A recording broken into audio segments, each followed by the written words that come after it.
اور بھٹو صاحب جو تھے وہ شورش کاشمیری کو جو تھا وہ ڈیڈی سے بھی بڑا مقام دیتے تھے، ٹھیک ہے. اور لاہور میں آنا اور شورش کاشمیری کو جو پروٹوکول ملتا تھا کہ شورش صاحب جب تک شورش صاحب بیٹھ نہیں جاتے تھے بھٹو صاحب نے کھڑے رہنا ہوتا تھا، بلکہ بہت ساری صورتیں یہ ہوتی تھیں کہ شورش صاحب ٹیبل پہ چیئر پہ بیٹھے ایسے ایسے جھوم رہے ہوتے تھے اور بھٹو صاحب جو تھے وہ دیوار کے ساتھ ٹیک لگا کے کھڑے ہوتے تھے. اور یہ اس بھٹو کی بات ہے کہ جو الیکشن جیت چکا ہے، ٹھیک ہے، وہ ان کو اپنا مینٹور مانتا تھا. اور آغا صاحب جو تھے اپنا آغا صاحب جو تھے وہ شام کی چائے ان کی میاں شریف کے بغیر ادھوری رہ جاتی تھی اور نہیں مکمل ہوتی تھی. یہ بات مجھے سمجھ نہیں آئی ویسے، ہے نا؟ آپ کو سمجھ آئے تو مجھے ضرور بتائیے گا.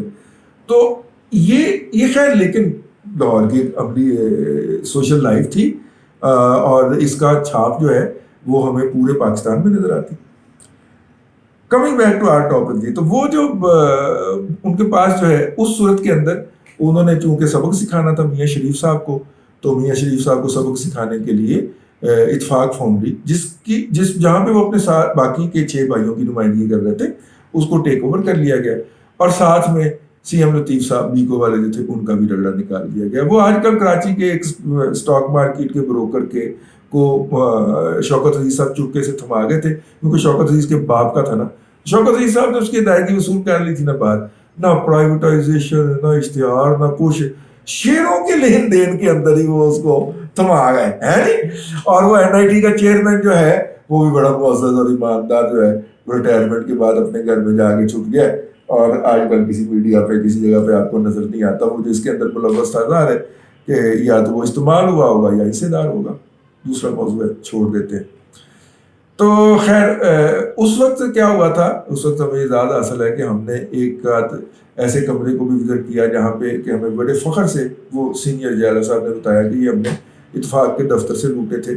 پتہ چلا کہ جب ٹیک اوور ہونا تھا تو جیلے اکٹھے ہو گئے اور یہ جس کانسٹیٹوینسی میں واقعہ تھا یہ بہت بڑی پیپلز پارٹی کی اکثریت کی رہی ہے. بھٹو صاحب یہاں سے الیکشن جیتتے ہیں، شاید میرا خیال ہے کہ ایک دفعہ بینظیر بھٹو صاحبہ بھی جیتی ہیں، نہیں میرا خیال اس کانسٹیٹوینسی میں نہیں لڑی، ٹھیک ہے، لیکن بھٹو صاحب جیتے ہوئے اس کانسٹیٹوینسی سے.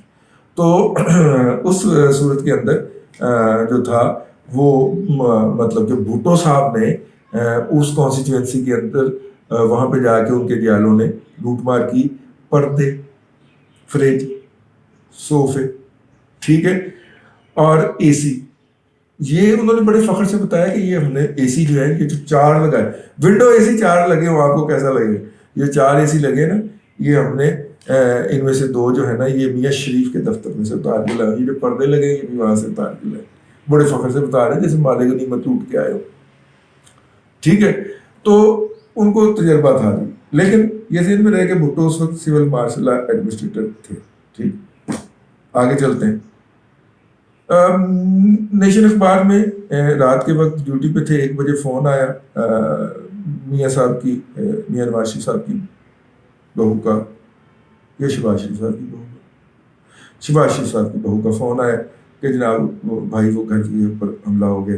دار نیشن نواز گروپ ان کا پہلا ہوتا تھا. ہم جناب پہنچے وہاں پہ، پہنچے تو وہاں پہ پارٹیاں وہ تھیں جن کے بارے میں نہ تصویر لی جا سکتی تھی نہ خبر دی جا سکتی تھی. خیر ہم نے چیزیں وغیرہ نوٹ کر لی، اپنی آنکھوں کے سامنے دیکھا کہ ان گھروں میں سے قالین، پردے، صوفے اور دوسرا ساز و سامان انٹیریئر کا جو ہاتھ آ رہا ہے، ڈیکوریشن پیس وغیرہ، وہ اٹھا کے ٹرک میں ڈالے جا رہے ہیں. اور پھر ہم نے ٹرکوں کا پیچھا بھی کیا، لیکن وہ پھر ایسی جگہ پہ چلے گئے جہاں پہ ہمیں آگے جانے کی اجازت نہیں ہوتی. پھر ہم تو سویلین ٹھہرے نا، تو آگے جانے کی اجازت نہیں تھی، لیکن وہ اس جگہ پہ جا کے گھس گئے. اب یہ تیسرا جو ہے وہ جاتی عمرہ میں اس کے اوپر ایکشن لینے کا اعلان ہوا ہے. تو اوور ریئیکٹ کرنا تو پی ایم ایل این کا بنتا ہے، ان کے زخم پرانے ہرے ہو گئے، ٹھیک ہے، ان کا اوور ریئیکٹ کرنا بنتا ہے اور انہوں نے کیا ہے. دیکھیے پہلے پیپلز پارٹی استعمال ہوئی تھی، میرا یہ خیال ہے، اب یہ میں اپنا کنکلوژن دینے لگا، میرا یہ خیال ہے پہلے پیپلز پارٹی استعمال ہوئی تھی، پھر جناب پی ایم ایل کیو استعمال ہوئی اس کام کے لیے، چودھری برادران، اور اب پی ٹی آئی کا چہرہ. پیچھے جو ہے نا پشنگ فورس، ڈرائیونگ فورس وہ ایک ہی ہے اور ایک ہی رہی ہے ہمیشہ سے. اس کے آگے ماسک بدل جاتے ہیں. اور ان سیاسی قوتوں کے ان ماننے والوں پہ جو اپنے ان اعمال کا جواز تلاش کرنے کے لیے سوشل میڈیا پہ اتر آتے ہیں.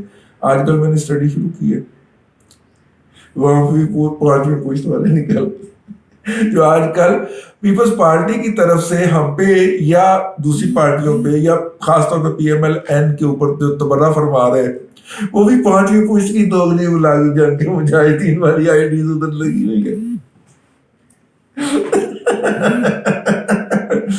اور ان آئی ڈیز کے سامنے اگر آپ بینظیر بھٹو شہید اور مادر جمہوریت نصرت بھٹو شہید لکھتے ہیں تو ان کو بڑی آگ لگتی ہے.